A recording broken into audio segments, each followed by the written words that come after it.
Sido contacto con el congresista de Avanza País, Diego Bazán, que el día de ayer presentó el informe final ante la subcomisión de acusaciones constitucionales, en el que se afirma, grosso modo, que los cargos sobre corrupción que han sido formulados por la Fiscalía de la Nación contra Pedro Castillo son todos pertinentes y en consecuencia eleva el informe a la Comisión Permanente para que lo apruebe y lo haga votar en el Pleno. Señor Bazán, muy buenos días. Muy buenos días, don Fernando, muy buenos días, Mabel, como siempre un gusto estar con ustedes. Díganos, por favor, exactamente cuáles son los casos en los que ha hallado usted y ha expresado en su informe que el señor Pedro Castillo ha cometido, él personalmente, implicación en la corrupción. Bueno, hay que recordar que en su momento la Fiscalía de la Nación elevó esta denuncia constitucional al Congreso de la República. Lo que hemos hecho es evaluar y elaborar un informe final, tal y como corresponde. Hemos analizado 3 casos de manera puntual: el caso Petroperú, que involucra el nombramiento de manera inicial como miembro del directorio y luego como gerente de Petroperú del señor Hugo Chávez, para que éste a su vez pueda copar los cargos en Petroperú y direccionar aparentemente la compra de biodiesel dirigida a la empresa del señor Samir Abudayev. Se refiere en este informe que el presidente de la República, el expresidente Castillo, habría recibido también dinero en efectivo, alrededor de 2 millones de soles, lo que se habla en este informe. El segundo caso, el Ministerio de Vivienda, dirigido por el señor Heiner Alvarado en su momento, quien a través del copamiento de cargos y de altos funcionarios del ministerio para el caso de Provías descentralizado en específico, se habría direccionado la obra que finalmente ganaría el consorcio Puente Tarata 3. También se habla de dinero en efectivo entregado por este proyecto. Y el tercer caso es el caso del Ministerio de Vivienda, dirigido por el exministro Heiner Alvarado, para, a través de un decreto de urgencia, direccionar proyectos que beneficiarían a algunas municipalidades de manera puntual. En este caso se habla de varios involucrados que resultan siendo los cuñados del expresidente Castillo, los hermanos de la ex primera dama de apellido Paredes Navarro. Entonces, hablamos directamente de que el expresidente Castillo sería el líder de esta organización criminal y se configurarían 3 delitos. Nosotros lo que hemos encontrado son muchos elementos de convicción que nos hacen creer que existe acá una responsabilidad. Eso lo va a tener que determinar en su momento el Poder Judicial, pero se configuran 3 delitos: organización criminal, el delito de colusión y el delito de tráfico de influencias. Sí. Congresista Bazán, fueron 6 congresistas los que votaron contra el informe de Perú Libre, de Cambio Democrático, de Perú Bicentenario y Perú Democrático. Uno de los argumentos ha sido que se ha violado el derecho a la defensa y al debido proceso. ¿Qué tiene usted que decir al respecto? Bueno, esta defensa se cae realmente porque le recordé ayer que al expresidente Castillo se le notificó el día 6 de diciembre a las 11 de la mañana en Palacio de Gobierno, cuando él seguía siendo presidente de la República. A los señores Heiner Alvarado y Juan Silva se les notificó en su domicilio, tal y como figura en RENIEC en su momento. Ninguno de ellos, y en el caso del expresidente Castillo, a pesar de que él en ese momento haya tenido un abogado asignado a la subcomisión, no tuvieron voluntad de realizar o hacer uso de su derecho a la defensa. Nosotros no podemos, como comisión, obligarlos a que ellos se defiendan, y además creo yo que no tienen los argumentos suficientes para poder defenderse. En ese sentido, ese no es un argumento válido, y hay que recordar que el reglamento del Congreso también es bastante claro e indica que ante la negativa de poder hacer uso de la defensa de los imputados, la subcomisión tiene el derecho de poder avanzar esto hasta el informe final, y es ahí donde se me encargó la elaboración del informe final. Se ha respetado el debido proceso, y también hay que recordar que esto pasa a la Comisión Permanente. La Comisión Permanente también va a tener que notificar a los denunciados para que puedan hacer uso nuevamente del derecho a la defensa, y he pedido ayer en la subcomisión de que el señor Castillo pueda no ser notificado al penal de Barbadillo, donde se encuentra en estos momentos, y así no tenga excusas el señor de indicar que no puede defenderse, ni los congresistas que lamentablemente en una posición y queriendo tapar lo evidente, no han querido iniciar este procedimiento contra el señor Castillo. Lo que usted dice supone que llegado el momento, Pedro Castillo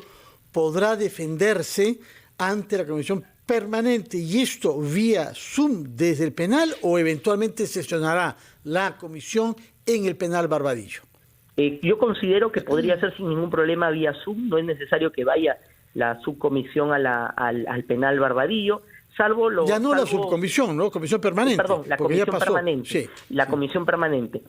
No creo que sea necesario, yo creo que podría defenderse sin ningún problema vía Zoom, incluso si así lo requieren, incluso el exministro Juan Silva, que está prófugo de la justicia y que aparentemente se encontraría en Venezuela, también podría hacer uso a su derecho de defensa. No tendríamos ningún problema, y creo que también la comisión permanente no tendría ningún problema. Tengo la confianza que este caso se va a debatir en la comisión permanente la primera semana de enero y luego podría pasar sin ningún problema al Pleno del Congreso, don Fernando. Hay que recordar que en el Pleno, como es el proceso de antejuicio político, se requieren la mitad más uno de los votos fuera de los votos de la comisión permanente. O sea, con 51 votos se podría estar aprobando esto en el Pleno del Congreso. ¿Y después qué? ¿Esto qué le permite al Ministerio Público? Hay que recordar que los altos funcionarios del Estado gozan de una protección especial, que es el tema del antejuicio político. Esta protección les dura todavía 5 años después de haber cumplido su función. En este escenario, el expresidente y los exministros todavía gozan de esa protección porque son delitos que han estado involucrados con temas de función. En este escenario, nosotros les estamos quitando esa protección y vamos a permitir que el Ministerio Público culmine la investigación y que luego esto pueda ser elevado al Poder Judicial. Es el Poder Judicial quien va a determinar finalmente si existe o no la responsabilidad. Nosotros no estamos culpando, eso lo tiene que indicar el Poder Judicial. De determinarse responsabilidad y dado los elementos de convicción que existen al haber analizado todo el caso, más de 700 páginas del informe elevado por la fiscal, yo considero de manera particular que le correspondería en algún momento no menos de 25 años de cárcel por haber estado inmerso en el delito de organización criminal, que es un delito bastante grave. Ahora bien, usted sabe que el juez San Martín, en sus consideraciones en las 2 audiencias que ha dirigido respecto del caso Castillo, ha hecho saber que hay algunas observaciones que formular sobre el principio de antejuicio como una inmunidad de la que goza el jefe de Estado. En su momento habrá que discutir si se ha respetado todo lo que la Constitución prevé como el mecanismo del antejuicio. ¿Cuál es su opinión sobre este tema y sobre lo que ha dicho a propósito de esto el juez San Martín? Bueno, considero que es válido lo indicado por el juez San Martín, pero hay que indicar que son 2 casos distintos.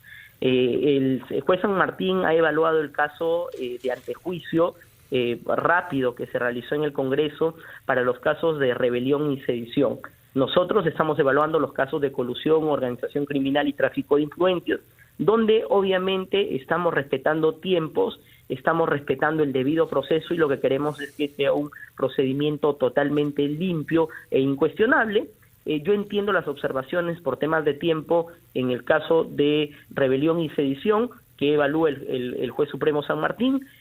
Felicito que haya reafirmado la prisión preventiva, pero sí, tenemos que hacer algunas correcciones desde el Congreso que implican básicamente modificación del reglamento para tener claro cuál sería el procedimiento, porque realmente lo que estamos viviendo en este periodo parlamentario no se había vivido en otros periodos parlamentarios y definitivamente tenemos que hacer las modificaciones necesarias para que estas situaciones no vuelvan a suceder y no se cuestione, por ejemplo, los casos que se van a la subcomisión de acusaciones constitucionales. Pero si hay que hacer correcciones, esas no se aplicarán ya retroactivamente a los ilícitos que haya cometido Pedro Castillo.